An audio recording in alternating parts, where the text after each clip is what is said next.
Oh, what a blessing. I have to say that as I was reading through the chapters, we're going to zoom. We're not going to zoom, but we're going to try to get through a few of these quickly because we want to switch straight over to Nun because we have a special guest. Not only is Lauren, the author, with us today, but we have the other Lauren is going to be joining us today as well, who you heard about in the chapter of Nun. And she's going to be sharing her story and sharing with us. You read about her and you're going to get to let her speak to you and give her, there's just some exciting things I know I had asked personally if she would share with us, go a little deeper, unpack a little bit more of what she shared in her story. But if you are loving all of this, I'm telling you right now, tell a friend, invite them to come. It's not too late for them to join. They can jump in on the next group of letters. It's not like everything's you can tell. It's not building on the next thing, and they can always go back and watch the other things and catch up. But I hate to ever feel like I'm behind or someone to feel like I have to catch up. And that feels overwhelming. Women, we have enough to do. But even if they jump in on one letter or they jump in on one week with us, what a blessing. We get to pour some life into them. And I feel like this week there's a lot. And I want to welcome Lauren and her Nun friend Lauren with us as well. We're going to start out with Lamed, and Lamed is one of my favorite letters. If you have favorites, Lamed is one of my favorites, and I am making sure we have a good view. Yeah, we're all speaker viewed. A gallery view for everyone. If anyone has something, just unmute yourself and jump right in and just say, hey, this was amazing for me, because I know we're talking about in 31:22 of Proverbs. She learns, she guides, she leads.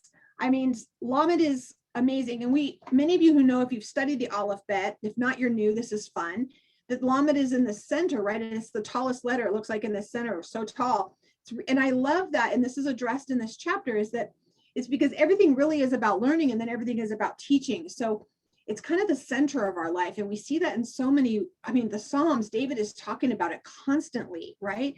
That the words would be a guide to his path. We're talking about walking in straight paths. That's what the Lamed is about. You know how you keep the sheep in a straight path is you don't beat them to death. They have their look at the little shepherd's rod with a little hook on it, which kind of resembles the Lamed a little bit.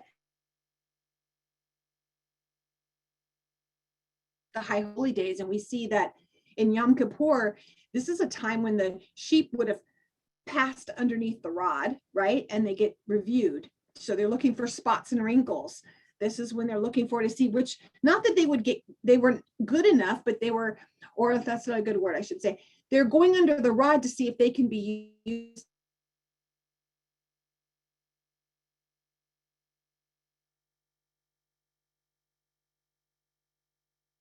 every year, practicing to get rid of the spots and wrinkles, so then that we are ready for our King when he returns.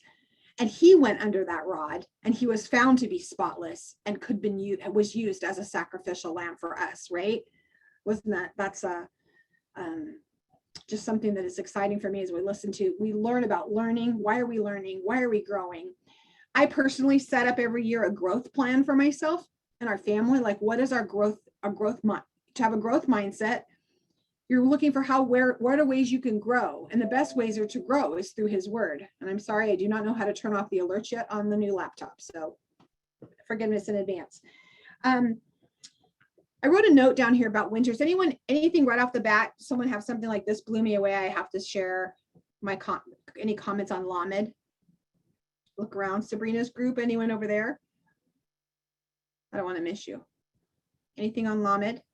Yeah. When I looked it up, I was like, what is an ox goad?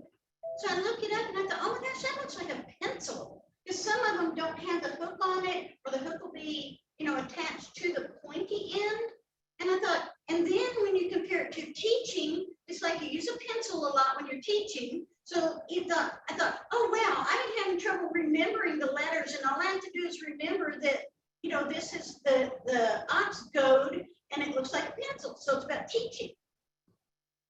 That's how, That's really good. I really like that, because I think we think about, it's correction, it's discipline.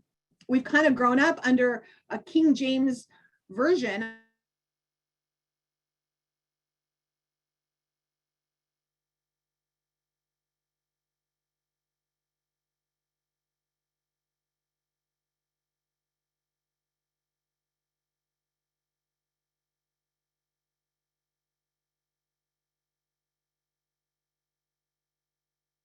on that. Even the part of sparing the rod and spoil the child. Did anyone, when you read that, were you like, oh my gosh, I love that? Lauren Blake, are you jumping in on this already? Oh, I thought she was reaching in. Okay. Anyone else? Anyone have something they want to share about that, about sparing the rod and spoiling the child? Did you hear that and go, what? I'm looking, and I can't see you. I can't see you on Facebook, so someone else jumped. Kimberly, what'd you feel?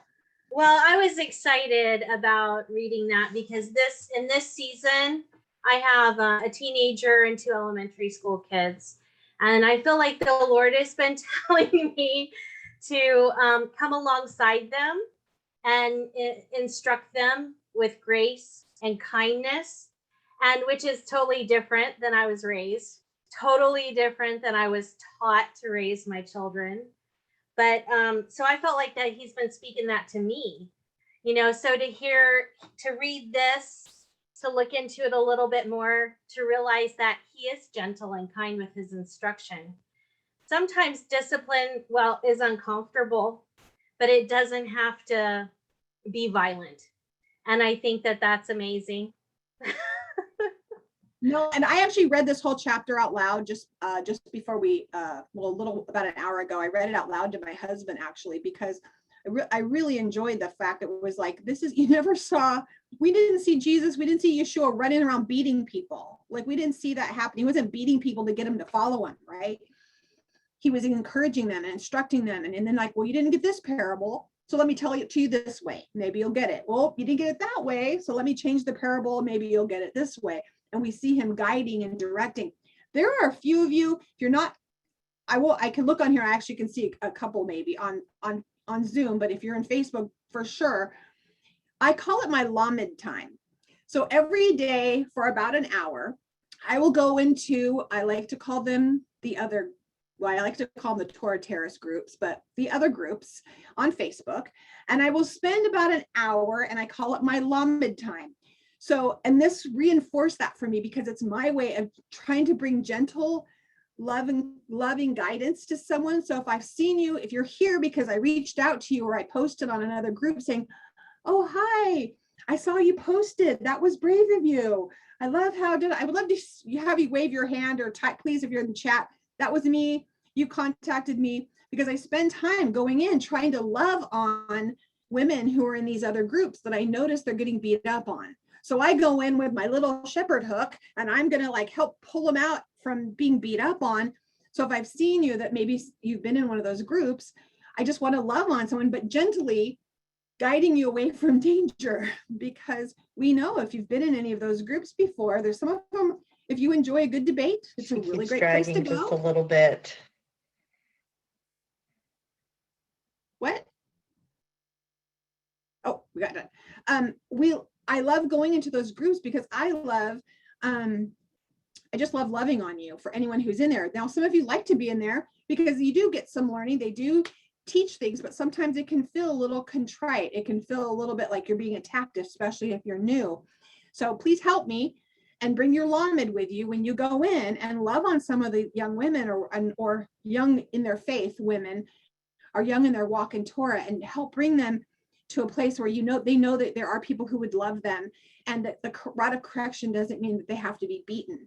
And learning does not mean people say, well, we have to, iron sharpens iron, but it doesn't have to be so hard. And as women, we can sharpen each other in love. Like it doesn't have to bring wounding. It should bring a sharpening, not a wounding. I need an amen. I need someone to say yes. Crickets somewhere out there. Yes, Marion, thank you. I see your head shaking, feeling good. Okay. In this section, we talk about being prepared for winter. I think that was really cool, that the word for scarlet can also mean a double coating. Trisha can appreciate that in Montana, having the double coat. I saw pictures of you today with your jackets on, and I was super jealous because it's hot as Hades here and swampy. So I was super jealous, super jealous of the jacket. That's what I want to be wearing right now. But winter will come. It isn't an if, it's a when. You know, every single year, winter's coming. You know it, you know it, you know it, it's coming. And we have to be prepared. Crystal, I'm gonna, go ahead, hop in. I'm glad you brought that up because that's something that I was gonna bring up. I had always seen as the scarlet being just clothing that doesn't wear out, that she's preparing her family to have really good stuff. And while that can still be true, I still see this too. It's like double. It points towards everything that we see in like our feast days and Shabbat and anything else. We are always preparing. We are, it's just a life of preparedness. It is, and it's a way we prepare. Preparation isn't have to be that. Some of us are like, oh gosh, it's one more thing to do. And I know you've read this proverb thinking, I'm never going to measure up. I hope that we're dispelling that this week, that you get to do these things because you're empowered by the Holy One. He's the one empowering you with his strength. His joy is your strength, and you're not doing it in your own strength. If you are, we're doing it wrong, right? We have to do it in his strength. And the way that we prepare our family isn't necessarily more hard work, but it's with instruction, right? That's how we prepare them, is with the instruction.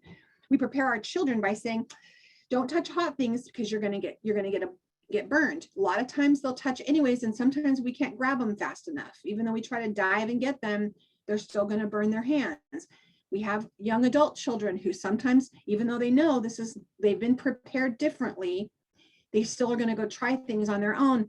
But guess what? They're going to see that you've spent such a great effort and great energy in preparing them, that when they go after those things that will burn them or hurt them, I believe they turn around faster. We read that, train a child up in the way that they should go. And we do, that is addressed in this chapter. But I'm thinking of a time when my daughter there was movies, Harry Potter was the movies that were out. They just came out and everyone was freaking out. You can't let your kids watch this. Well, my daughter had gone to someone's home, and I mean, I was the mom who didn't let her have Trolls because I didn't want her believing in anything she couldn't watch. I mean, I was really strict. Okay.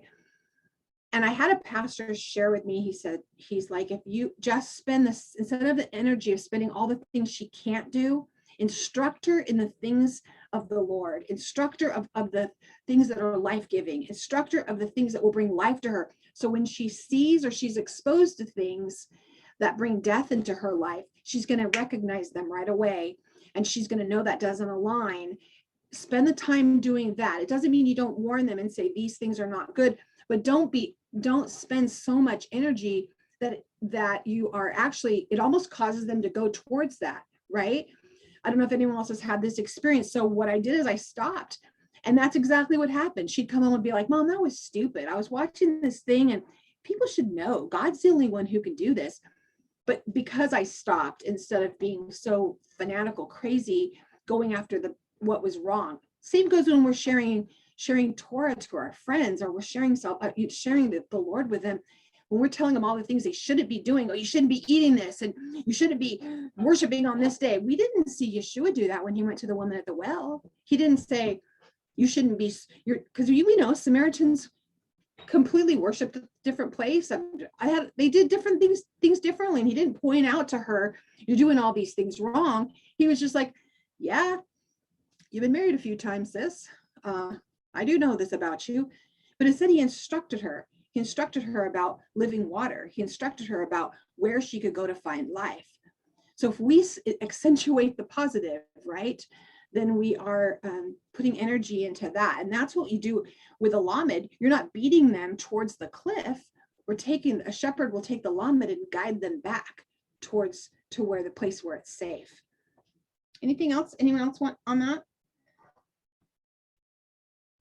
I will share with my book with the instruction for my daughter. I have a book. It's a dollar store journal, and I started writing it to my daughter years ago. And it sat by my bed, and every time I would think of something, I would just write it, and it were instructions to her. This is what you do when you're menstruating. In case something happened to me, I wanted to be able to pass down instruction to her as her mother. So I began writing a book to her. You know, when Valentine's come, this is during the season, everyone give me some grace. This is just give me grace. That's all I'm gonna say right now. But I would say this has been writing since she was like 5.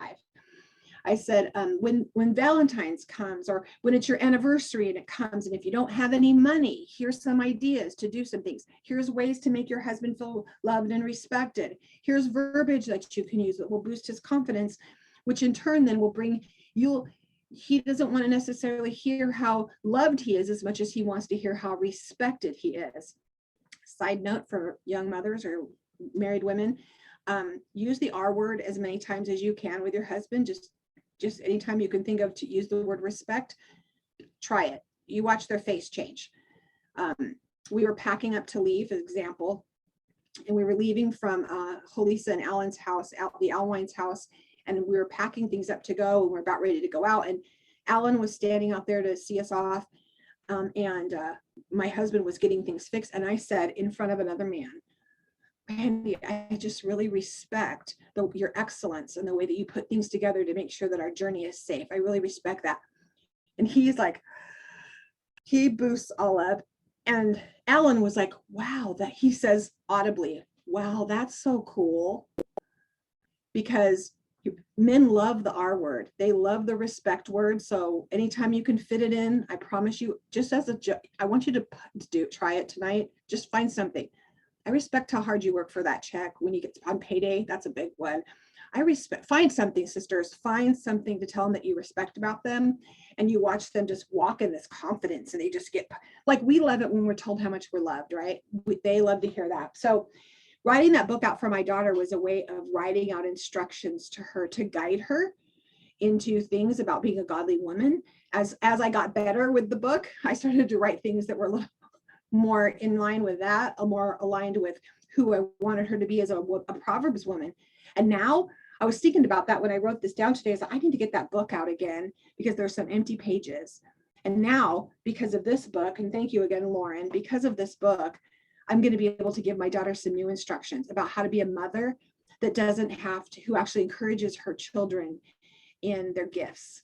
And it doesn't mean they have to get spanked. That doesn't mean, spare the rod, spoil the child is not about beating your kids to death. It's about identifying their strengths, identifying their gifts, and encouraging them in those things and how to be loving in that. Anything else on Lamed? Did anyone hear like a mentoring, like how we need to be better mentors when they're reading about Lamed? You guys are going to make this be the Charlie show, aren't you? Thanks. And we have guests. Embarrass me in front of my friends. I'm kidding. I wrote down the word mentoring because I think that looking at Lamed, look at it as a mentoring. And many of you know, if you've heard me talk about what I feel like the new year that's coming up, the Father's impressing on my heart to find ways and to pray for ways to disciple. How do we disciple women? How to be better at mentoring and discipling women, because I feel like that's one of the things, especially in our Torah pursuing communities, is that we're lacking in some discipleship. I know that was the case for me. I didn't feel like I had a lot of discipling. I didn't have women who could really show me how to do things and how to do some practically walk things out. How do I practically, like, you can show me the rules, but how can you guide me and lovingly guide me? Brenda was the one person in my life who, as I was going through things, could say, well, that's one way of doing it, but maybe you want to try this. And she was always so sweet in the way she guided me. And that's a really great term, by the way, to use with your children and your husband. Well, that's one way to do it. Can we think of another way? What's some another ways? And it changes their brains to problem solving, and it de-escalates them from the passion that they maybe feel about their one solution that isn't super great, and gearing them, guiding them, lameding. Is that a word? Can we say that, Lauren? Lameding? She's an English teacher. I'm going to use non-English. Lameding. It's going to be new. Just wait. It's coming out. Lameding is also mentoring. So is learning hard for you guys? Do you guys have a hard time learning the word?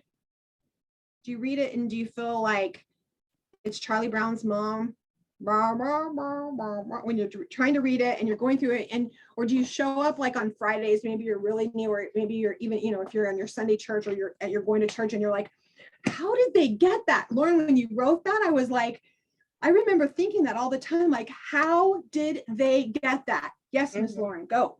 Yeah, I sat underneath a woman just attending a Bible study during the week. And I mean, my mouth was probably dropped open the entire time, because I'm like, how does she know this? And I love to learn, but I still am humbled when I learn things. I know somebody posted on the portion this week saying, do you guys cry when you start seeing things, and when Father reveals this to you? And I every time. And the more I study, it's just opens the next door to further, I got to go deeper, because there's so much I really don't know. And it's a never ending feast. It is, and it's okay. And I want to hope that you've got permission in reading this, that it's okay to not know. It's okay to be confused. It's okay to say, I don't know. How does she know that? And know that you're not the only person who's ever thought that. So as smart as you think anyone is, I promise you, they've all been in your shoes. The only difference is they decided that they were going to start praying, like Lauren shares in this chapter, that they started praying, Father, I love you, said, give me the opportunities, because some of you are like, my life is busy. I haven't left any edges of my field. I've maxed myself out. I haven't left room to study or time to study. And if someone tells me to wake up 5 o'clock, I'm going to shank them. This is not going to happen. I don't have time for that. But just know that you can pray for that. Father, give me opportunity, because I live by a motto: if you want it bad enough, you'll find a way. And if you don't, you'll find an excuse. And it's okay for you to just tell me, I just don't want to, than to give me 100 excuses why you can't. It's just you don't want to. Because I promise you, when I first met my husband, I drove like stupid. I did stupid stuff. Like drove like 6 hours to bring him lunch and left. Like gave him lunch and drove 6 hours back just to bring him lunch. Like I found ways to do the things I really wanted to do. So if we really, really want it, it's just time. And I'm gonna be tiptoe on this, but sisters, I want to challenge you. It's time. It's time. Because really you should be teaching, because if you just started today or to yesterday, then you are one day ahead of the lady who started today, and you know one day more than she knows. And you can always share. This is what I learned. This is my understanding today. That's my favorite new thing now. This is my understanding today. But going forward, you should be teaching or sharing. And the portion is a great place for you to do that. I love when she wrote that. Do you guys feel this? Here's what I learned today, ladies. I'm brand new, but you're not silly. There's other women who don't know that. I promise you, we probably haven't seen it the way you've seen it. And we need you to teach us what you're seeing, because you're going to get a part of the Father, because you're his daughter. And your kids, you tell them all different things in different ways. And we get a better picture when we get to hear from all of you. Here's a comment here. I'm going to try to read it here from Crystal. She says, I really like page 118, where Lauren says, teach them to develop their own relationship with Jesus and pray for them. I have been searching how to make sure my kids follow Yeshua, and this puts it in perspective, that it's not up to me, but that I can guide them. Isn't that freeing? That is so good. I hope that freed a lot of you. I'd love for you just to write on here, I have a prodigal. Yes, I have 7 prodigals and nieces and nephews and grandchildren, maybe you have 75. But we all have a prodigal in our life. We all have one at least that we can think of, that we know either they haven't, they're off doing their own thing, maybe you're just getting started and you're like, I failed because I didn't raise my children up. I didn't do this for my children. It is not too late. It is not too late. I hope that I want to encourage you today that it's not too late. It's not too late to grab that Lamed and begin gently guiding and in the loving way. You don't preach at them. They're not going to listen to you, but let them watch your life, because again, more is caught than taught.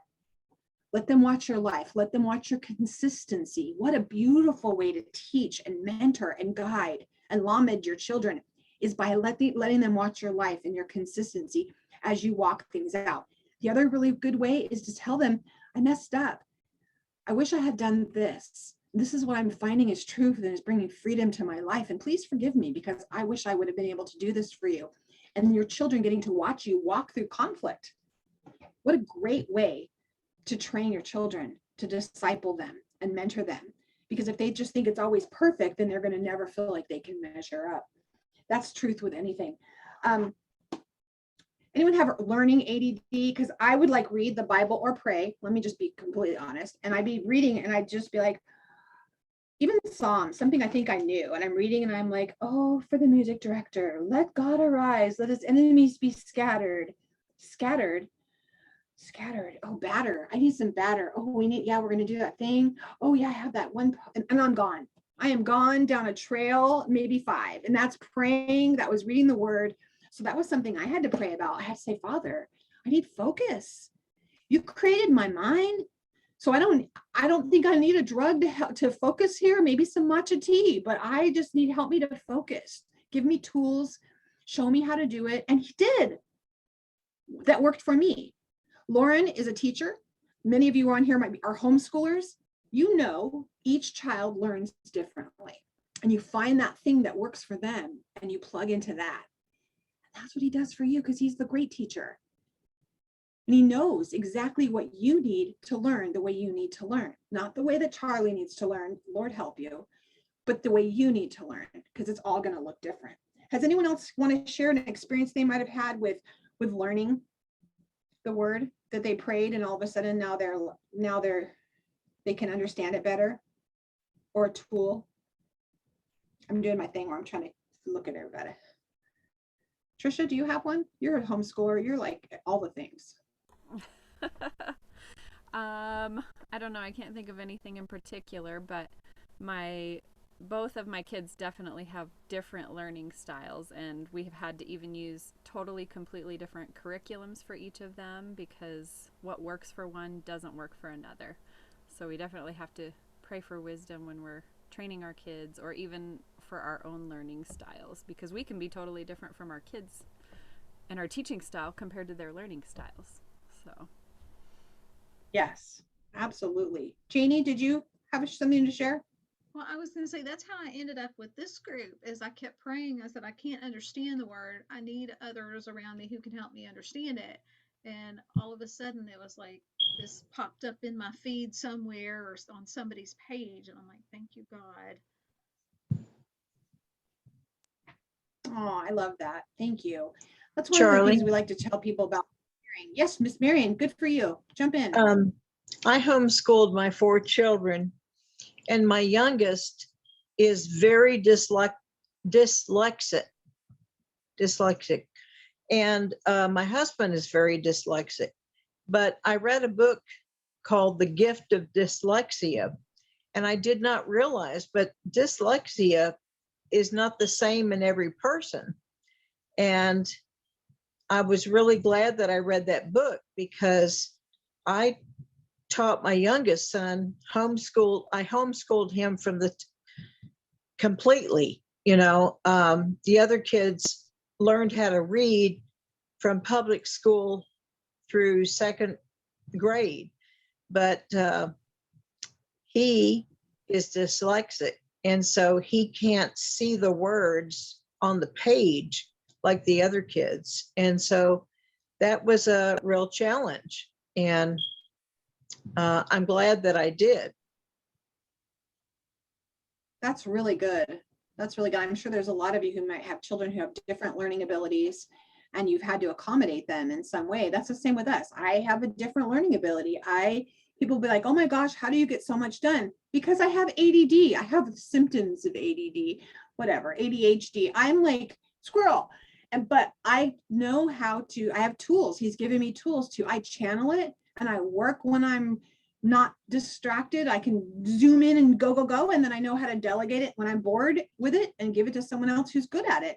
He's taught me that that's not a deficit because I'm maybe sometimes not a finisher. I have other people who are finishers and they're not starters. So that's not a disability. It's just a different ability. Yes, Miss Caitlin.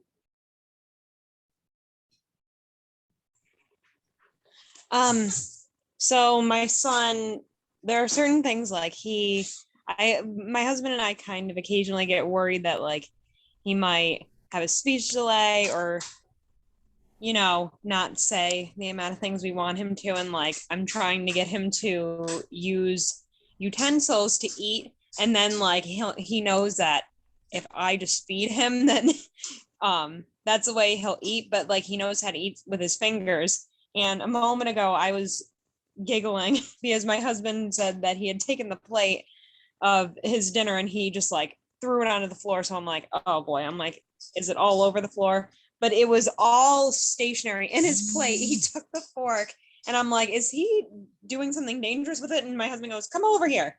He was taking the fork, and the amount of times that I've been trying to practice with him just feeding himself, he was trying to poke his food, his chicken, in with his fork and eat it himself. And I was like, wow, I'm so proud of you. So like, he did it all on his own when we thought that he was just gonna start making a mess that we had to clean up.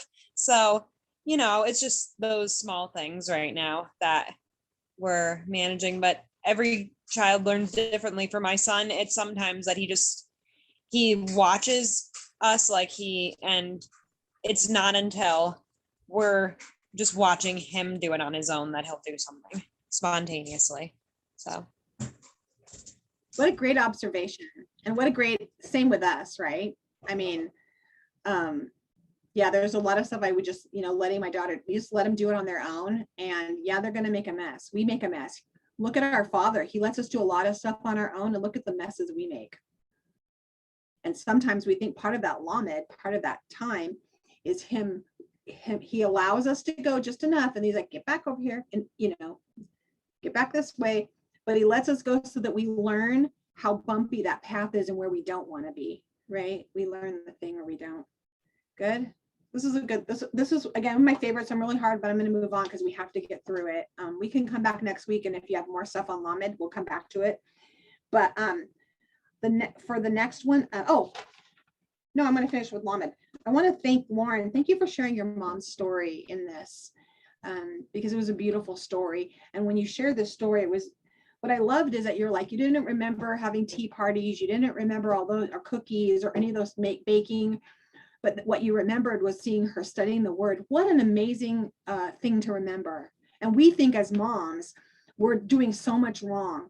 Can I just say my own personal story? I don't remember any of those things with my mom either. I don't remember. I think one time I remember her playing hopscotch with me. That's one memory I have. But the memory I have that's the clearest, if you said, what's one memory of your mother, is my mom on her knees praying.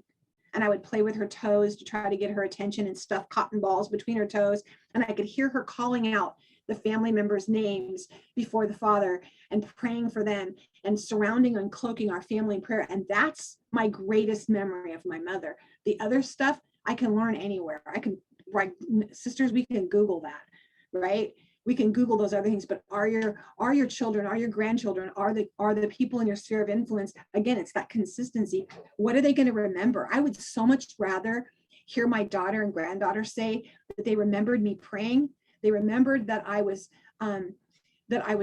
learning the word. They remember that I was trying to encourage others. That's what they remembered about me, and they didn't remember that I didn't make Play-Doh art with them, right? Good. Thank you. Let's see, I did that. This is the part that's kind of hard, guys. Are you always learning and you're not teaching? Again, are you always learning and not teaching? Because we're told that. Who said it? Did Paul say it?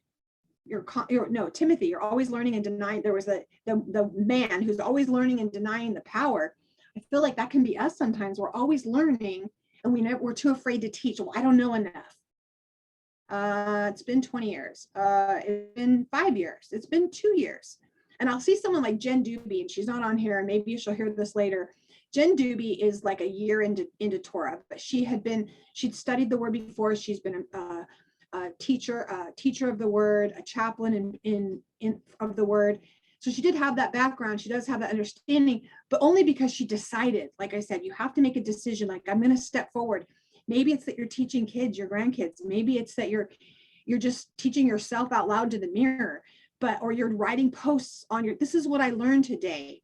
That's what teaching all it is sharing something you've learned. And when you share it, it helps you, reinforces it. It's not just so he could teach us. The Holy Spirit will teach us and guide us, right? He doesn't need us to be teachers, but it's for our benefit. And Lauren shared that, like how she knew that a student has learned is because they're able to reteach it back, right? What can you reteach back? Are you on your, if Facebook is your avenue, are you teaching? I read this today and this is what I learned. This is my understanding today. And I'm really excited about it. Because when you did that, now there's so many parts of your brain. I mean, I can nerd out on the teaching aspect of this, but there's so many parts of your brain that you activate that as you're retelling it, as you're typing it, as you're seeing it. It's the way that your brain puts it together. That's the way you learn. So it isn't all about you. It's not just about the other people that you're thinking, oh, I'm so scared. It's about you reinforcing that into your brain. Has anyone had that experience? Do you notice how much more you learn? Trisha. Yeah, oh, definitely. Like anytime I've taught like how you sewed classes, tour club classes, and when you're studying and doing all the preparation for that stuff, it's like you learn so much more because you have to be able to put it into words to other people, what you've absorbed, and you know, in a way that will be understandable to them, and it just makes all the difference. But a huge part of being a disciple isn't just that learning. I totally agree with you. It's that, what's the point of it all? The point is that we take it out and do something with it. If we're just absorbing all the time, it's not really serving a purpose. So unless we're putting it back out there for other people, it's not doing us any good or them any good. Right. It's time. It's time. I'm challenging all of you guys. It's time. You want an avenue? Just get a hold of me. I happen to know people. I know a place where you can teach. Just let me know. Just one thing. Just be like, I learned this thing and I want to practice this out. Can I teach it? You know I'm going to say yes. And so unless you're going to teach something weird, like, I don't know, but you know. But something you learned in the Torah, something you learned in scripture. You want to share something, even if it's out of this chapter that you read. You're like, I'd like to share it because I need to step out in faith. I'm scared to death. And we can do a private little video and you start stepping out and sharing things that you're learning. Sabrina's group. Yeah, I've taught some, but one of the things I really like about it is that they teach me. Like if it's a group setting, you know, I've spent hours and hours during the week preparing what I'm gonna be teaching. And then when we're actually in there and people say things that, man, that never came to me. I didn't, so I'm learning while I'm teaching. So you don't just learn and learn and learn, I mean, or teach and teach and teach. You learn while you teach. So, you know, you get the, like, okay, let's just call it what it is. It's a double blessing. 100%. It's 100%. Love that. It is absolutely a double blessing. Yeah, let's call it what it is. It's a double blessing. And the teaching, if we learn, we hear the scripture verse now that the Lord disciplines those he loves. Do you guys hear that a little bit different now? He disciplines those he loves. He instructs those he loves. He guides and directs. He lameds those he loves. It's not about he beats those he loves, where you're thinking, you know, he stop. You know, like I remember my mom said, I'm doing this only because I love you. And I'd be like, I can't wait to return the love. You know, that's not the thing. You're not, this is not, he's not trying to beat you up. He's trying to guide you and direct you and love you. And how many of you know, even with your children, you see the children who, I remember kids when I was growing up and that was an old joke. I can't remember whose joke that was, but it wasn't mine. That's like old, like 70s joke.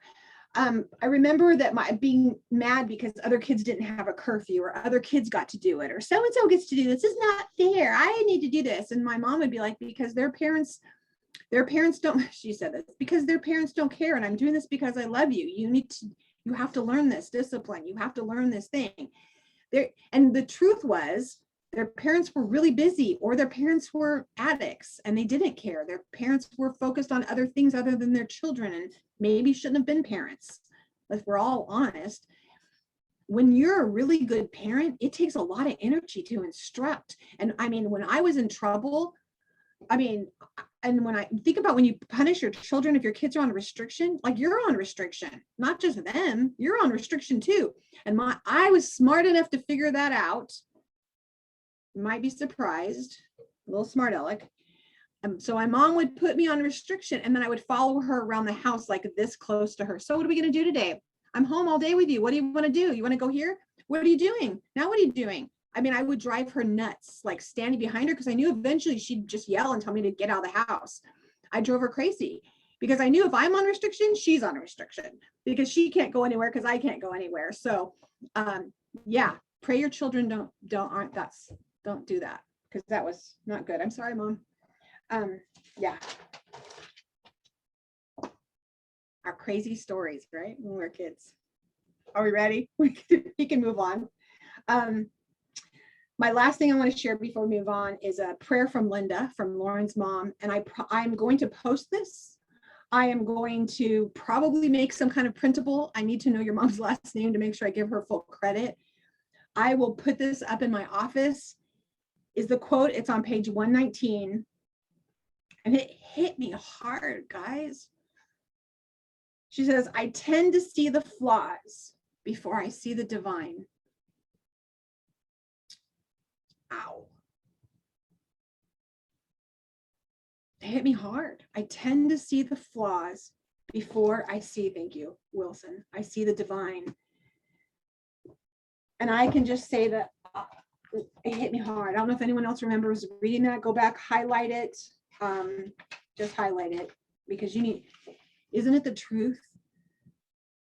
I used to call him, oh, I'm just a troubleshooter. Just a troubleshooter. I like to find what needs to get fixed. I'm a fixer. Yeah, I've shared this many times. He's told me, sister, it is not your weed to pull.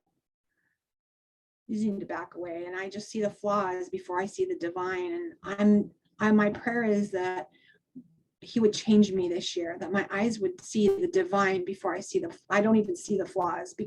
Because if I see the divine in him, in others, I won't even see the flaws, because I'm saying he messed up, because his process is wrong. Whatever he has them navigating, whatever path he's trying to lamed them through, goad them through, that he's messing that up. He's a bad parent. I mean, we judge other parents like I just did. Oh, their parents were too busy. They shouldn't have had kids. But we do that to God when we're seeing the flaws of his children. And so maybe even our own kids, like, Father, what's the path that you're, and how do I partner with you in this? How do I partner in instructing and lovingly guiding them some way? If you can use me, I'll go. I'll use me. Hineni. Lord, give us the spirit of learning. Correct us if we've learned something in error. Redirect us if we're on the wrong path. Use your word to teach us and give us a heart and a mind to read and understand your word.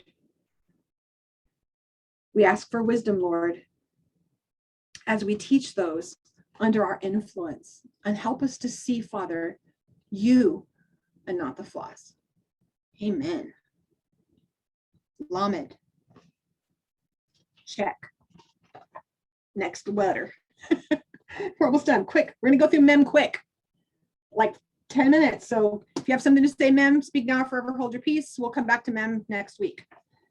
Mem. Jump in, open, speak over me. I'll tell you my notes. We know we talk about Mem, I think, a lot sometimes in the portion. A lot of times we'll bring up Mem. Does anyone want to jump in? Maybe you've taken Brenda's course. Tell me what you know about Mem. Come on, teach us. Do I need a teacher face? There's so much that I couldn't put in the chapter. I mean, you could probably write a whole book just on Mem. That's for sure. Trisha, what do you know about Mem? Oh, Mem, it's Mayim, water, life, flowing through us. So that's just a little tidbit. I mean, yeah, we couldn't fit it in an hour even. Can't fit it in an hour. It's so hard. I'm like, we got to get food, because I really want to hear Lauren Blake. We want to hear from her. So as we move through this, we need to know that we always know that Mem, when it's next to something, we just know it's guiding you to the next thing. And I always think of a river flowing you to a destination. So Mem is usually used to know that it's flowing you towards something. Now, the contronym of that is chaos. So if Mem is not most, all the letters have a contronym, right? They have their positive and their negative of what could it be. So if things are going well, we're laying in the river in our little raft flowing down to the next good thing God has for us. But if we're in rebellion, a river can be bumpy, and sometimes he'll throw some level 4 rapids in there because to show us who's really in control, right? So chaos isn't necessary. It's kind of like, I think, from my opinion, my understanding today is that the chaos isn't always like with shalom, isn't the absence of chaos, but chaos sometimes isn't necessarily, it's a teaching device. It's a lament sometimes for us. He'll allow the chaos. It's a Romans 8:28. He's going to allow it, right? To move us towards, still, he's going to move us towards his revelation, move us towards what he has called us to and what the good is for that. So, and then she goes into Lauren goes into Proverbs 31:22, talking about that she makes the covering for herself and that she has a sense of dignity. And that's kind of what I wanted to focus on, you guys, because one of the things we do as women is we give until we're exhausted and we can't hardly do anything. And we look like a haggard mess because we haven't even slept. We haven't taken care of ourselves. Most of us, I mean, that I can tell you as caregivers, especially as a nurse, even as a nurse educator, I remember my early days nursing, being on the floor, eating over a trash can, because you don't take care of yourself. Most nurses are overweight and not healthy because you're giving so much to everyone else. You're not taking care of you. Can you relate as a parent, as a mom, sometimes as a friend, just as a woman? People think we're supposed to give to the extreme and at the expense of losing our identities. I know some of you have gone through divorces. Some of you have gone, well, you see many stories in here about women who've gone through divorces. What happens often in divorces is you lose yourself. My daughter's going through something right now, and I was so proud of her. At 29, I knew she was okay because she said, Mom, I am not going to lose myself in this. I'm not going to lose myself in this. I'm going to take a step back and I'm going to think, what would my 5-year self want this to look like? How would I need to walk this out? What would my 5-year self tell myself today? How do I walk this out and not lose myself? Because I watched you when you were going through divorce. I watched you as you were going through a process of a marriage that was sucking the life out of me. I watched you lose yourself and then become emotionally unavailable.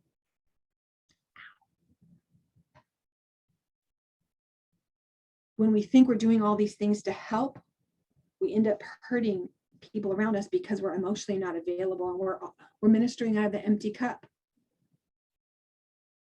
It's not selfish to take care of you. And whoever needs to hear this later today, #self-care. Take care of yourself. Taking the time away. It's okay to tell your kids you can't do one more activity and let them see you that you have scheduled time for something for you. Time to get away, that they're watching you do those things like Lauren said about watching you study, watching you pray, watching you exercise, watching you be the example to them of who they need to be. Because one more soccer club, one more thing that they want to do, it doth not a great man or woman make. They may be learning some way to lose, or I'm not saying those aren't bad things, but what I'm saying is if you're doing all that at the expense of you and you're just haggard, you haven't even had your hair done and you can't even seriously, look in the mirror. How do you feel good about you? So then that way you can give from this place of confidence, from the place of wholeness, not fractured. You're coming with shalom. That's how you can bring shalom in your home. Crazy, I know. It's not selfish. Yes, can't pour out of an empty cup. Anyone have any comments on that? Yes, Rita, go for it. Okay, so I just had this really awesome experience with all of that this week. So I know I'm okay, we're being recorded. Whatever, it's all women. Okay, so I went and visited Erica's and do you need to go outside? That's my dog. I went out to her assembly last weekend and just a wonderful time. And some things transpired before I got there. And I was kind of whatever, I'm going, I'm not. So on my way back, I was just praying and I'm Father, I just need you to shed all this stuff from the past. And I just started my nida, so I was thinking in that terms of the shedding, like the purification that's happening from the inside. And so I'm like, I need that physically also, and mentally, emotionally, I need that. And so I'm like, how about after I'm done with this, after this week is done, then you can start on that. Like, so now I'm telling God when he can do it, right? Matt's gonna do it. I'm like, and then you can do it then. Yeah. So he's like, well, why don't we just do it now, like this week along with this? And I'm like, okay. So all week stuff was happening. And I know I think it was last Thursday I talked about like the one guy that I was kind of been talking with, and we're not dating, but I was like really getting like emotionally tied in, like not in a bad way. He's a great man, but it was like, if he didn't answer me on the chat, then I'd be like, what's going on? And then if he did, I'd be like, yay, and it was like, it was taking me on a roller coaster, and he wasn't doing it on purpose, but it was affecting me. And I called a friend on Tuesday and I was telling her about, I'm like, I have this button that needs to be disconnected because this is driving me crazy. And so I had prayed about it, and I got off the phone with her, and like 10 minutes later, he had messaged me, but it was funny because I looked at the phone and none of that stuff happened. And I was like, the button's disconnected. Woo!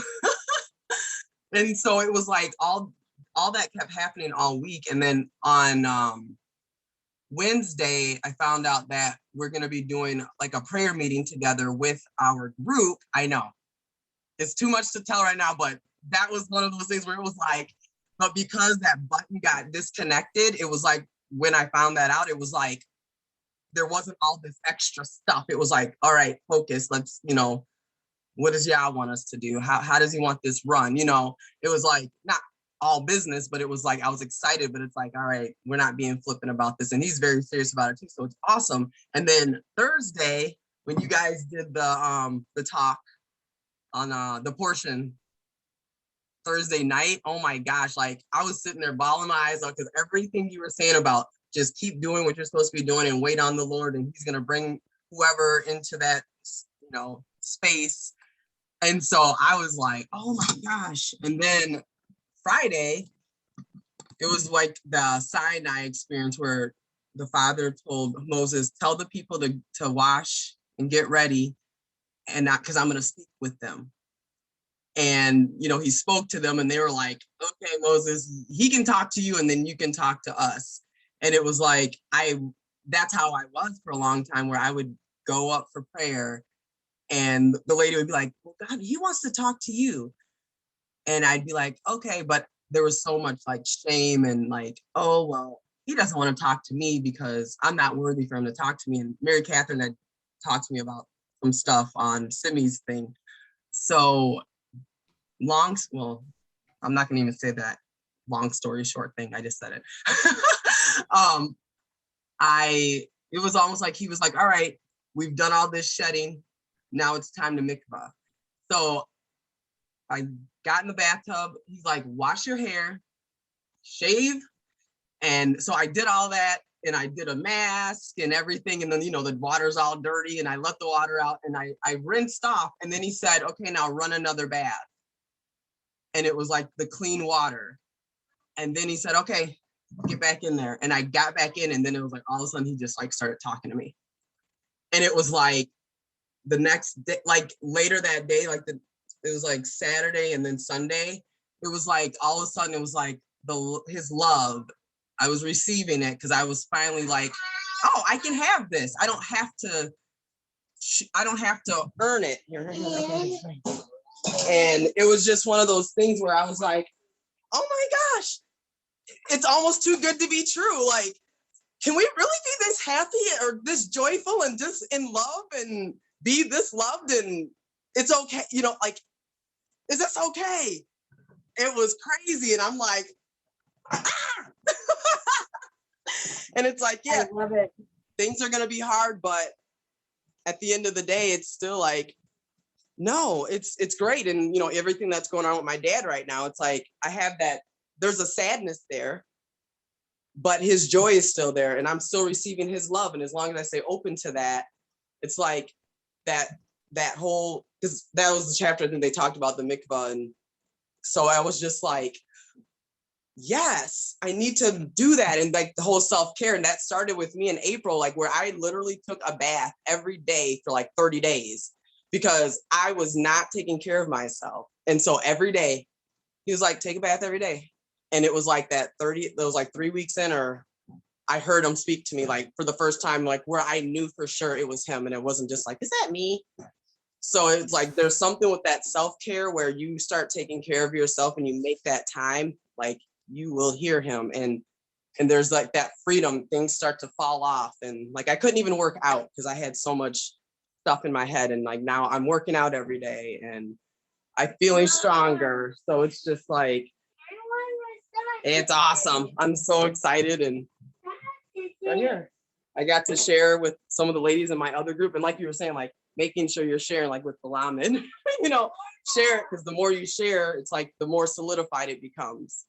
So proud of you. So proud of you, because that's so not selfish of you, because you're sharing what you've learned, like even sharing with us. Thank you for sharing that. What a great segue, because we will come back to men next week if you guys don't mind, because what a beautiful, the mikvah is just such a beautiful picture of hope.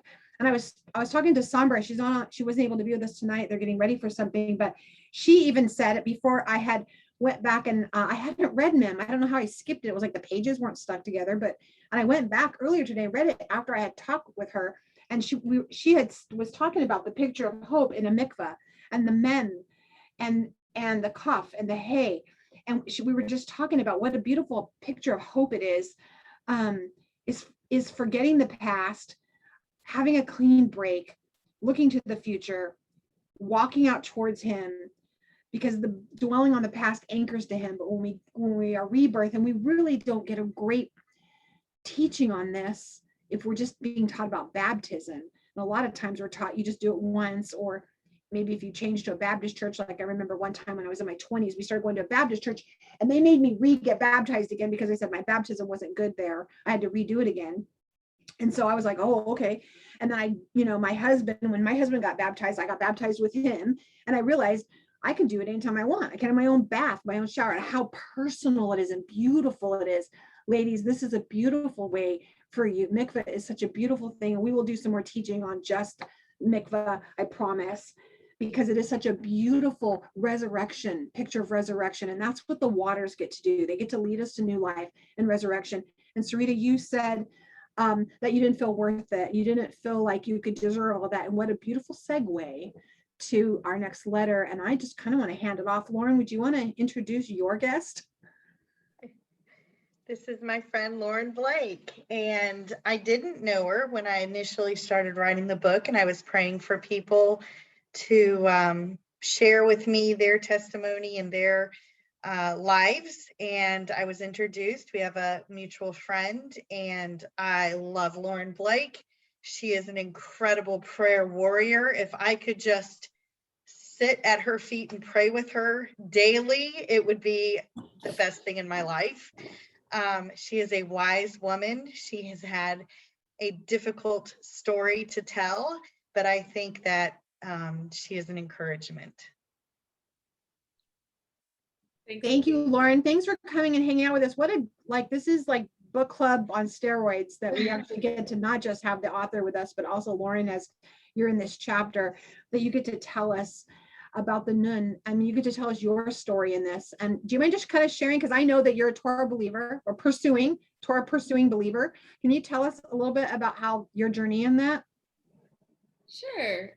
So my husband and I, neither one of us are actually Jewish, but we were starting a house church in Kansas City, and our goal was to transform our small little community. And so in part of we visited some transformed cities around the world and saw like, wow, this wasn't just revival, but these were cities that actually changed and it lasted. And so like, we want that for our town. And so we were like, we want to connect in with the other communities and pastors and stuff. And we knew if you bless Israel, you'll be blessed. And so we found the Messianic congregation in our town, and we connected in with that, along with International House of Prayer that does a lot with Israel Mandate and stuff. And so we started going there and encouraging people in our congregation to go to they have like a school of learning more about the Jewish roots and the more, sorry, my dog's here. We have a puppy and I was trying to hold him off, but he was barking at the door.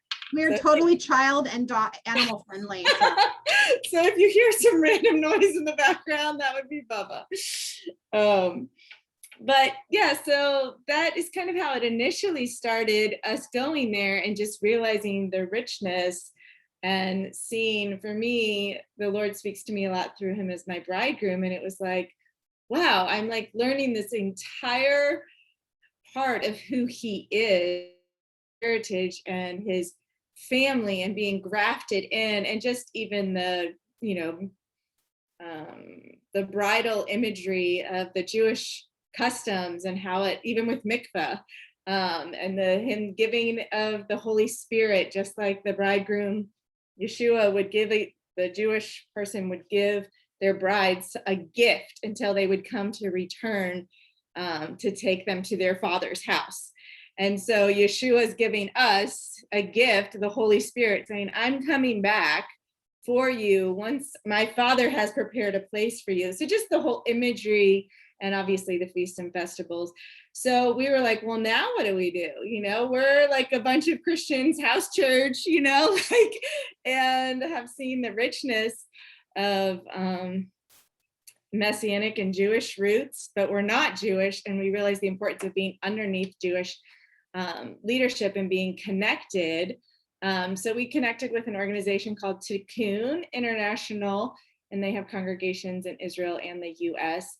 And so we consider ourselves a dual congregation where we incorporate both Christian and Jewish traditions, and we encourage those who are Jewish to remain Jewish and to continue to keep those, and those who are not, that you're the nations and bring forth who you are, and let's come together and worship Yeshua as our King. And like you guys were talking about earlier, it's that place of creating a space for people to encounter him. And so that's really our heart's desire with that, whether that be through Torah or the festivals or the Gospels or through hymns or through liturgy. And so, yeah, all of it are tools that point us to fall more in love with him. It's, people would be like, oh, are you getting into legalism? I'm like, no, I'm falling more in love, So I don't know if that answers your question of our journey into Torah and Jewish roots, but. No, it absolutely did. And I have to just say thank you for being so vulnerable and sharing your story with Lauren, who then in turn, obviously you gave her permission to share with us. And I know that there's women. I know that Sarita is a widow. It's been 1 year. She's a year out. She's sparing the rod right now with her child, but when she hears this later, she'll laugh. But I know that her husband has reached his vanishing point last year, and she just celebrated 1 year.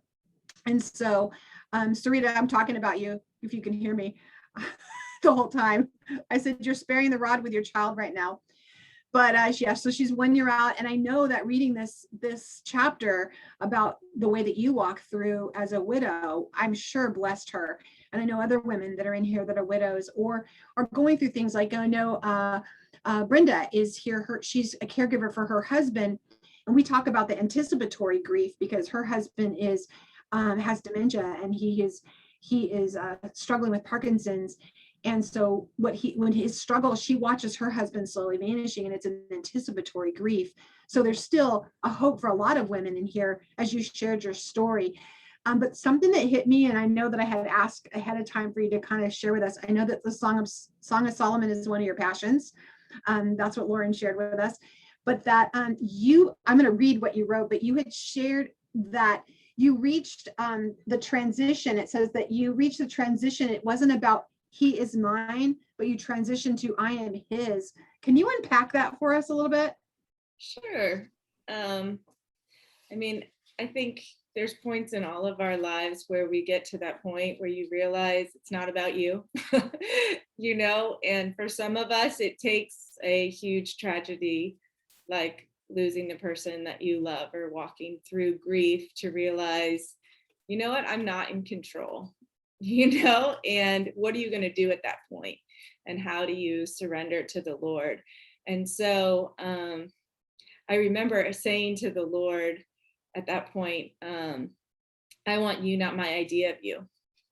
And getting to the place where he is God and we are not. And like in Song of Solomon, where she breaks out of saying, this is who he is. And even if I can't feel him or I can't find him, this is who my bridegroom is.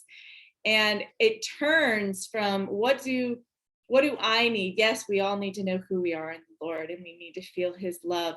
But instead of how can he meet my needs, it's you are God and I'm honored to be called your child. I'm honored that you would choose me to be your bride. And how can I love you? How can I bring your kingdom here on earth? Instead of me living for God, Lord, allow your Holy Spirit to live through me, to bring others to you. So I think it's that change of mindset where it's a place of surrender of, okay, I am his, not you are mine, and you need to be doing and placing these expectations on God, but instead coming to that place of gratitude that we are even his children and he's revealed his love for us. So that was a big, I guess you could say, shift, because you do at those seasons try to decide, well, what am I going to do? Am I going to be offended? Am I going to be bitter? Or am I going to be thankful and surrender and go deeper into God's heart? So I think that's beautiful because, the letter, as you're going into it, we start the section in Proverbs 31:23 says that, that she brings honor to her bridegroom. She's bringing honor to him, not, oh yeah, and here's one more thing he can do for her. Oh, and there's one more thing he can do for her. And oh wait, here's another thing he can do for her, right? Because I think that we can get caught up into that. Do you have practical steps that you went through that you remember? Of course, I think it starts out with us feeling like it's okay to cry out and say, I don't know how. Yeah. And I think too, realizing the false images that we put on the Lord. Like I can remember reading the Jeremiah scripture, that I know the plans the Lord, I know the plans he has for me, plans to prosper me and not to harm me. And realizing how, if you read that in the context, they're being taken into Babylon, and so often we have taken these scriptures or these things and we put them in our own context. And then that shapes our view of God, and it shapes how we view that God views us and the emotions in God's heart, instead practically trying to say, okay, I mean, you guys are Torah absorbing, so I'm sure you guys do a lot with Greek and Hebraic mindset of realizing the Greek mindset normally contrasts things. It has to be, God is merciful, but he's also a judge and he's this and that. But the Hebraic mindset is he's all of it. And so you can hold these what seem like paradoxes, which create a fear of the Lord, of saying, I don't fully understand it all. I can't comprehend your fullness, but I worship you and I want to know and I want to grow more of who you are. But even if I don't, the Hebraic mindset or Greek is, in order to obey, I need to understand. The Hebraic is, I will understand as I obey. And I will it's like, I'll come in more awe of you as I worship you. And breaking, I guess the practical one is realizing, okay, are some of my paradigms false paradigms that I've created or learned that I've placed on God, and what do I need to change? So I don't know. I think that's a really good explanation, because one of the things that you're quoted at saying, it was that in your grief that you realized that you desired the love of your husband more than the love of the Lord. Yeah. And I think a lot of us can say that. Sometimes people share that They have a hard time understanding a God they can't see, how it could love that, how a God they can't see could love them. But I don't hear anyone saying this, and I can't be the only one who's thought it, but I'm going to say it out loud. It's hard to love something, for me to love something I can't see. Not necessarily that. So there's a lot of people saying, well, how do you love this thing you can't? I know blessed are those who believe and can't see, but not just believe. Like, I believe, but sometimes it's hard because I think I put a lot of other things, like you said, like the love of your husband in front of the love of the Lord. Do you remember what the process was? I'm sorry, I didn't like ask this ahead, but do you kind of remember, like, how would you talk to someone like that? They're like, I don't know how to love something I can't see. I could see my husband, I could see my children, because a lot of us have a hard time, like, our children are everything, and you want me to love him? I don't even know how to, I can't see you. You know, maybe you would take it from the angle of that he has seen us. So there was a point of in my life where I just felt, how do I want to summarize this? Like I wasn't known, because I had all these different segments of my life and different people know this part or this part. And, you know, you're trying to make connections, especially if people have moved around a lot, or you have different parts in your story, you know, where it's like, oh, people knew me when I was married to Art, and now I have this completely different life. And, you know, just different places where I've lived, and you're starting to form different relationships. And I felt like the Lord said to me, yeah, but I know you fully. And I felt like he started to take me through all these different seasons. I was there in your mother's womb. I was there when you were having this hard time, when you were hearing your parents arguing or whatever. I was there when that first breakup happened. I was there when this, and he like went through specific points in my life. And I'm the one who has seen it all. And I've seen you all through every season of your life. And I purposely did it so that I would be the only person, because I want to have the most intimate relationship with you.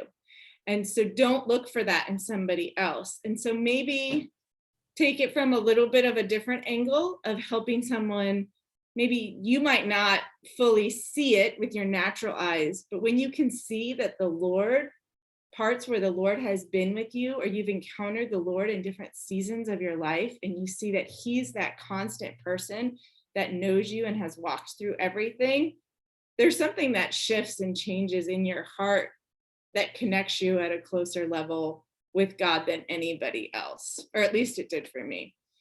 So that would be one angle I would say you could go after. I like that angle. I like that angle, which is different. Lauren Cruz, do you have anything to add to that? So no. She already wrote the book. Stop asking me questions. What else do you want? I think what a great perspective. And I ask that because I think we sometimes don't ask those hard questions because we think, well, I can't say that. Like, I can't tell someone that I don't know how to love God. But I feel like that's one of the things we're missing in discipleship, is teaching people this is the hardcore thing. Like, I don't know how to do this. I mean, people say, oh, I love him so much. It's like, well, I want to say that, but do I? I don't know what that even looks like. Like, how do I fall in love with a God I can't see? And when this person looks like they're gushing over, my husband will talk about if he came in right now and shared his testimony, he'd be bawling his head off. Like, big, strong guy starts bawling, and it's happened 10 years ago. And he talks about, he says, like, I'm there, I smell it, I'm there, I know it. He can talk about, he's still so in love. And I hate him for that, because it's like, I'm super jealous. Like, how do I've been doing this my whole life. You just barely started. How did you get this? And he just has this beautiful understanding. And for me, I feel like it's crying out. So I'm open. Lauren, you got more? Lauren Cruz? Lauren's story is just so poignant in that it all boils down to, we have to love him anyway. You know, we're not going to have the perfect stories. We're not going to have, you know, we could get to the end and it was a great life, you know, but we hit so many hard things during our life, and we have to love him anyway, you know, and just it's that stripping and that surrendering. But honestly, when you get to that point where, you know, everything is stripped away and everything is surrendered to him, that's the most pure relationship we have with him. You know, nothing else really matters. And that's when you really, really begin to experience the depth of his love. And you mentioned that we can go back like in men. I mean, talk about that in worship. Like that's a place of connection, is really in worship. And for me, that's where I found it, was in worship. And so if that's where you're at and you're like, I don't know, I don't have any of the feelings. Well, love is a choice. It really isn't a feeling. That's a Greek, Right. you know, that's a mindset that we've adapted, though. I have to feel butterflies and feel this goosebumps. And, you know, I grew up in a Pentecostal church. Someone should be slain in the spirit or something. I don't know, but something's crazy should be happening for it to be real. But what I've learned is that that's not, love is a choice. Like I wake up every morning and choose to love my husband. And the other mistake that I personally made was that I was trying to compare how I loved my earthly father, because my earthly father was, well, my biological father didn't want me. And so he was embarrassed. I was a product of an affair. He didn't want anyone to know that I existed. So my adopted father, who chose me, he chose to love me. He was a Marine. He was hardcore. He was rigid. Great provider, loved the Lord, but not, I can't, you know, there wasn't that kind of love. I respected him and I honored him and I knew all those things, but it was a choice to do the right things because I didn't have any goosey feelings over like, oh, my daddy. But he really showed me when I started praying about this was, it's not the same thing. Stop comparing me to an earthly father, because it's not the same. It's not the same. Did anyone else have anything like that? Miss Blake? Actually, it's interesting. My father actually just went to be with the Lord about a month ago. And at his funeral, I talked about this book that I was reading where it talks about, so often we do what you just said. We compare God to our earthly father, when in reality, we should have our heavenly father, you know, and it broke through in the Lord's Prayer of really who God is as our provider, as him being holy, as him being our protector, as him, you know, listed these different P's. I can't think of it all right now. And that really what we should do is that's the standard of father, of who he is. And then our earthly fathers, they might reveal some of these characteristics, but they are reflecting him, not the other way around. It's not that he's, and I thought it was and then I talked about how my father had reflected certain aspects of my, you know, heavenly father. But just, I do think that we get that mixed up, and it creates, going back to images of God, it creates false paradigms that we put on God and his emotions and how he views and sees us and how we come to him, you know, because of relationships and things in our life. So I would agree with you.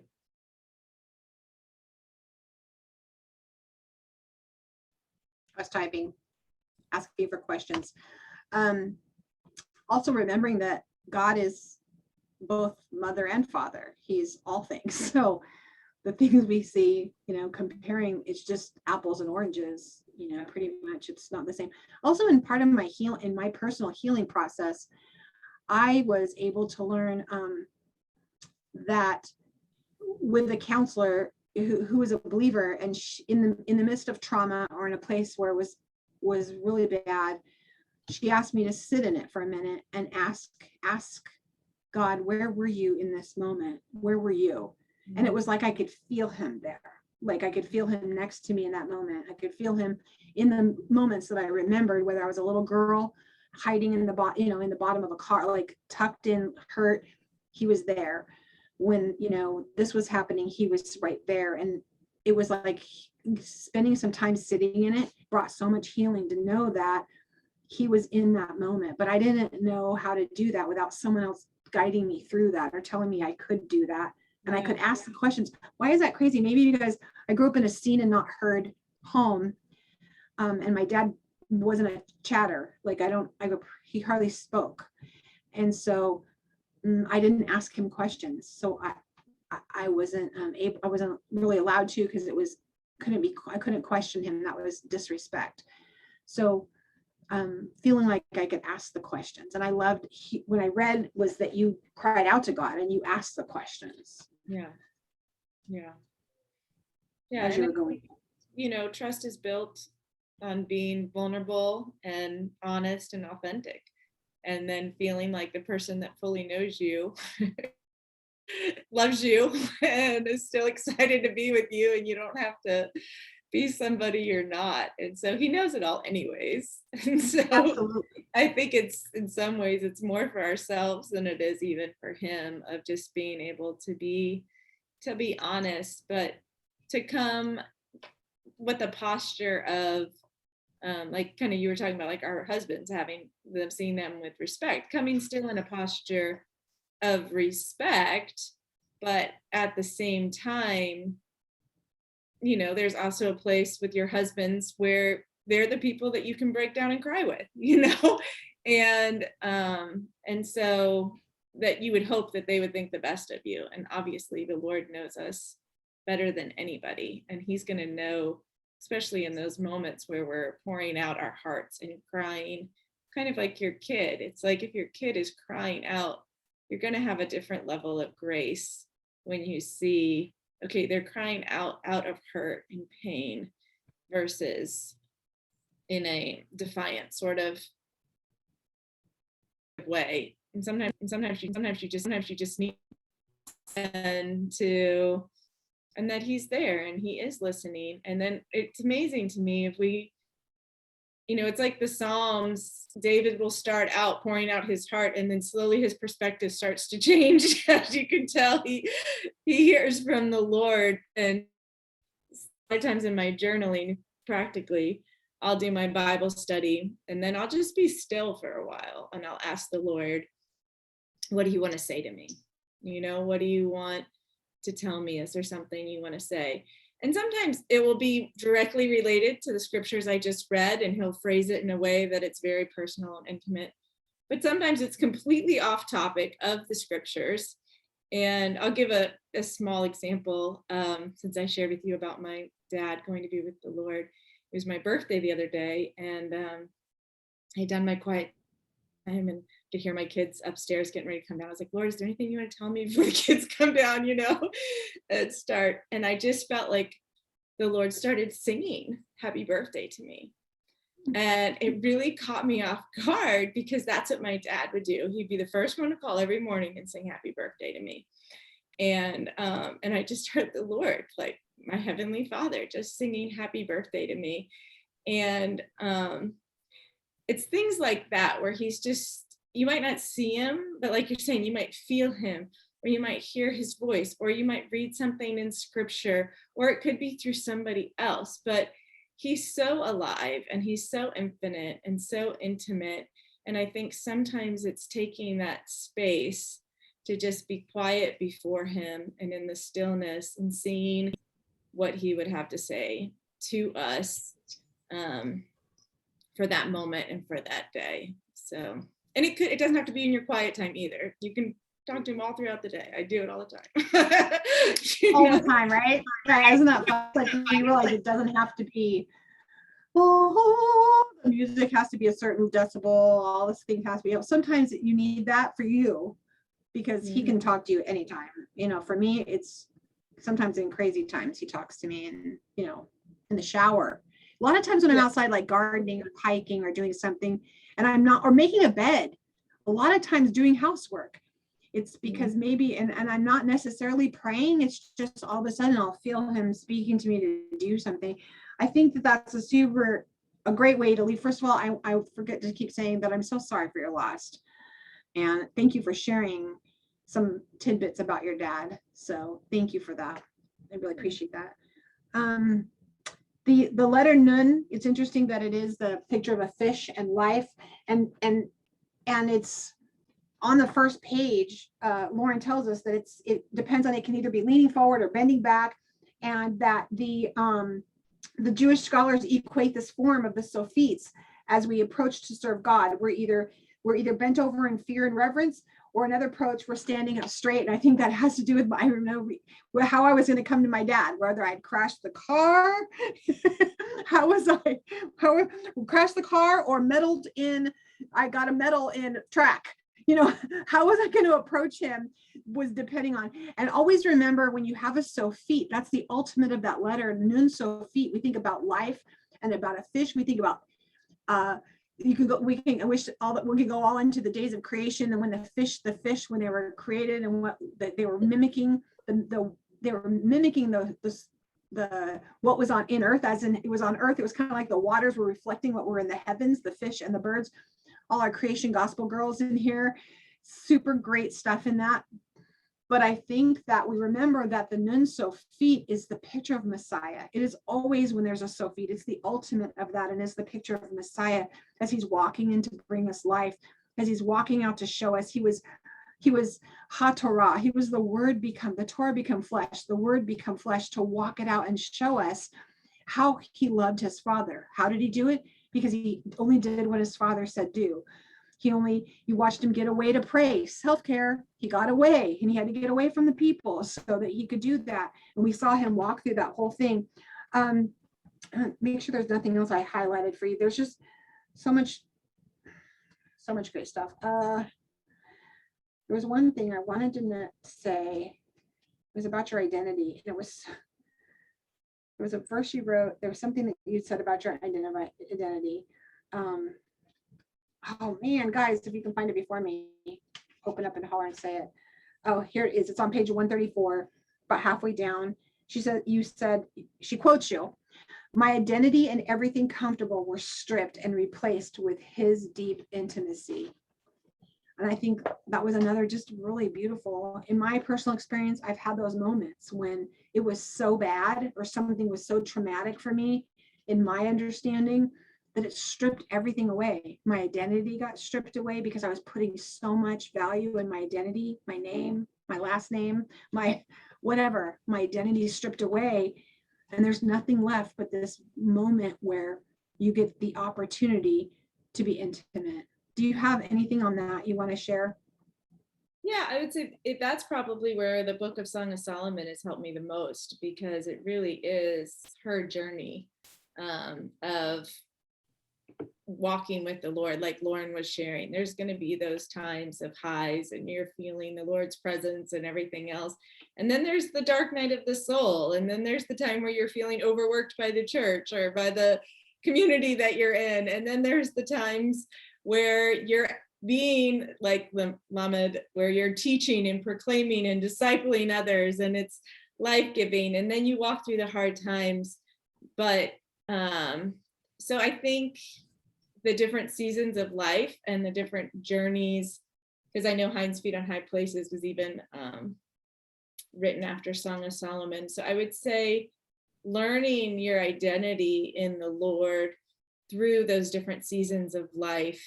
And it really is what can anchor you, because it isn't just in the highs or in the lows. Sometimes it's in the just everyday ordinary life. And knowing then who we are and how he's a God that's in everything. And that he wants to journey with us. It's not about this end goal. And I think maybe I'll just end with this. One of my ahas was realizing, so early on in my life, it was the goal was to die and go to heaven, and be with the Lord. And, it's like, this is what we've all been taught, like that is the best. And it was realizing there was a point where I almost died after my third son was born. And I even felt like the Lord had invited me, like, do you want to come be with me right now? And it was a real wrestle. Like,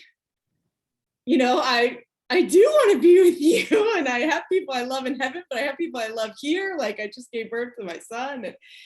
And I think the reason he had me wrestle with that is he revealed to me the purpose isn't heaven or on earth. The purpose is to know me. And that's what our life is about. Whether it's in heaven or whether it's on earth, it's to know him. This is eternal life, to know him. And being able to keep that as our end goal is we want to know him. We want to journey with him through the ups and downs and the ordinary, and that he's with us because he wants to walk with us. And that was just a real life-changing moment, I think, for me, of just in my journey with the Lord.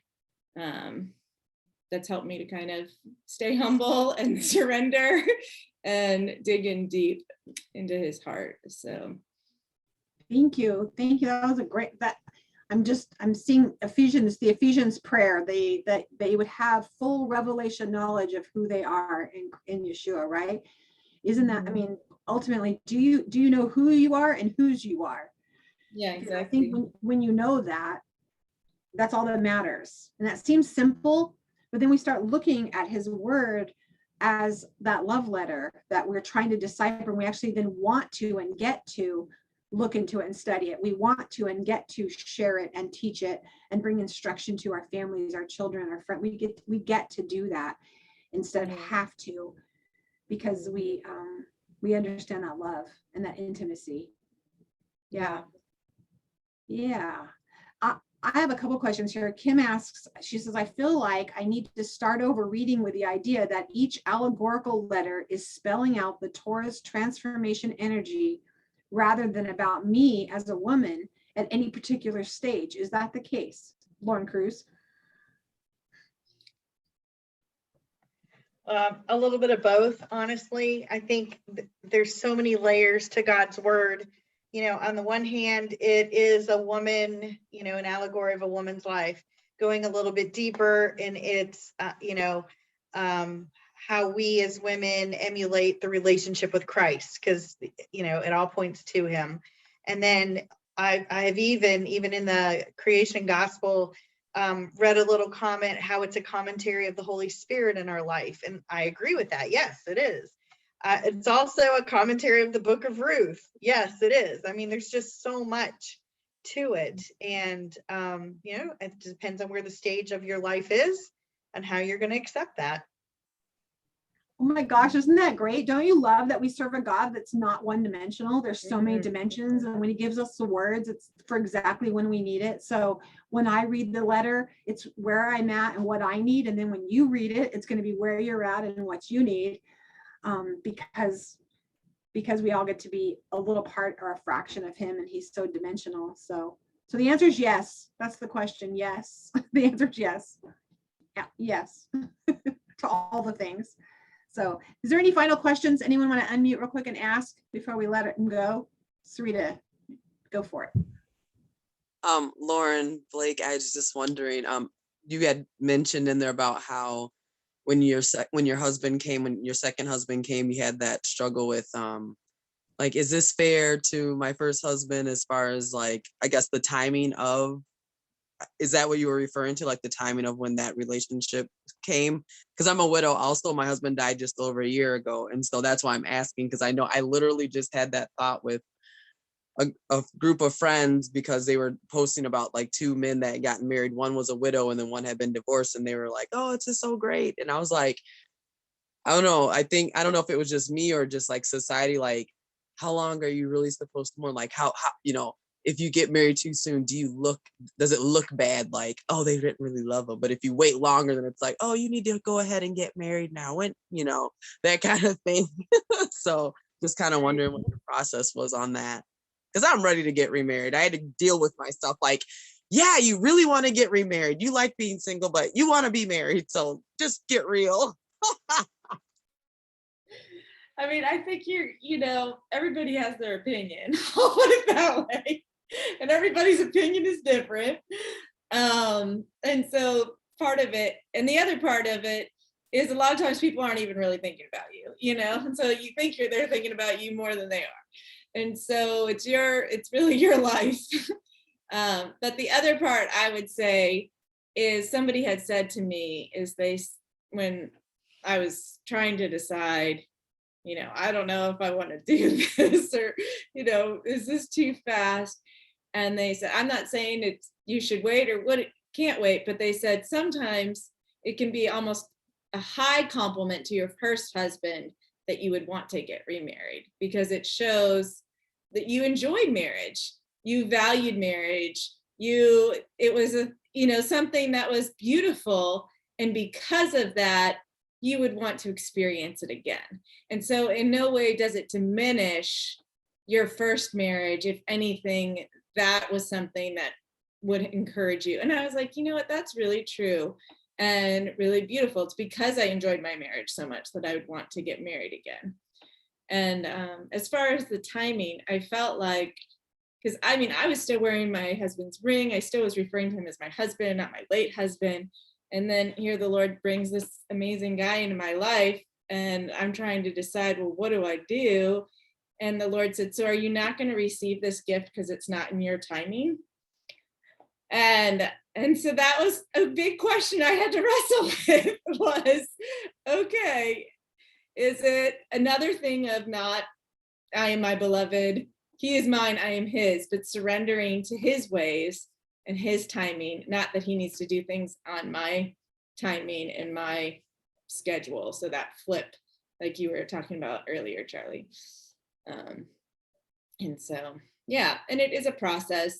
And I think so much of it is more depending on who you are choosing to engage in a relationship with, if they understand your place and they honor your place as being a widow. And so that's probably the bigger factor, I would say, than the timing, is the honoring aspect. So Thank you. That was actually like confirmation for me, because when you said waiting, and I know the Father's been telling me, just wait, I'm gonna work things out. And so it's like, for me, it's like I'm sitting waiting and I'm like, come on, and it's like, don't touch it, just wait. And I'm like, ah. So thank you. It's like the picture that, have you ever seen the cartoon? I'll have to find it. I have it, but it's like, it has like a picture of Jesus holding like the big, huge teddy bear behind his back. And then the kid's like screaming, wanting this teeny little, but I want it. And he's waiting to give the kid this huge teddy bear behind his back. And it's like, just no, you really don't want that, because I got something really great for you. You don't want that crazy little thing. So thank you, Lawrence, for both being here. And thank you for sharing your heart, your gifts, your testimonies impact generations. I know just here that if we take up our challenge to be better with the Lamed, right, with our instructions, that we'll take what we've learned here and pass them on to our friends, to our children, our children's children. And so that generations are changed because of your gift, because of what you've given us, that we can pick it up and use it. So thank you both for being here, and thank you for sharing. It's a blessing. thank you for having us. Yay, thank you. Ladies, so much. We can come back and tap into a couple things like in men, but I just want to, I know you all are loving this. Yes, go back and read. Yes, look for all the things. I think that I went back and read things and thought, oh, I didn't get that the first time. Even though pretty soon the whole book is going to be highlighted, I'm pretty sure, but but I think I'm going to close with crazy hair. I'm going to close with, Yeshua, you have washed us with your cleansing waters of Mem, and you offer us new life like Nun. I am not perfect. We are not perfect. And we are so thankful for your mercy that it is new every morning. Help us to live in such a way that we will boldly make your name known and bring honor to your kingdom. Surround us with elders that we can depend on and learn from, as though that we were sitting with you at the city gates. We acknowledge that we're worthy to be sung over, and we thank you for this gift in Proverbs to remind us of your love for us. Amen. Thank you, guys. Have a wonderful week. Can't wait to see you next week. Woo! Please keep discussing, go on in the portion and keep discussing underneath the video, asking questions. You know, Lauren is in there, so she'll jump in too if you guys have other questions. If you're too shy in here, share underneath there what you got out of your chapters if you're watching on the replay. And we will see you Friday for the portion. Shavua tov.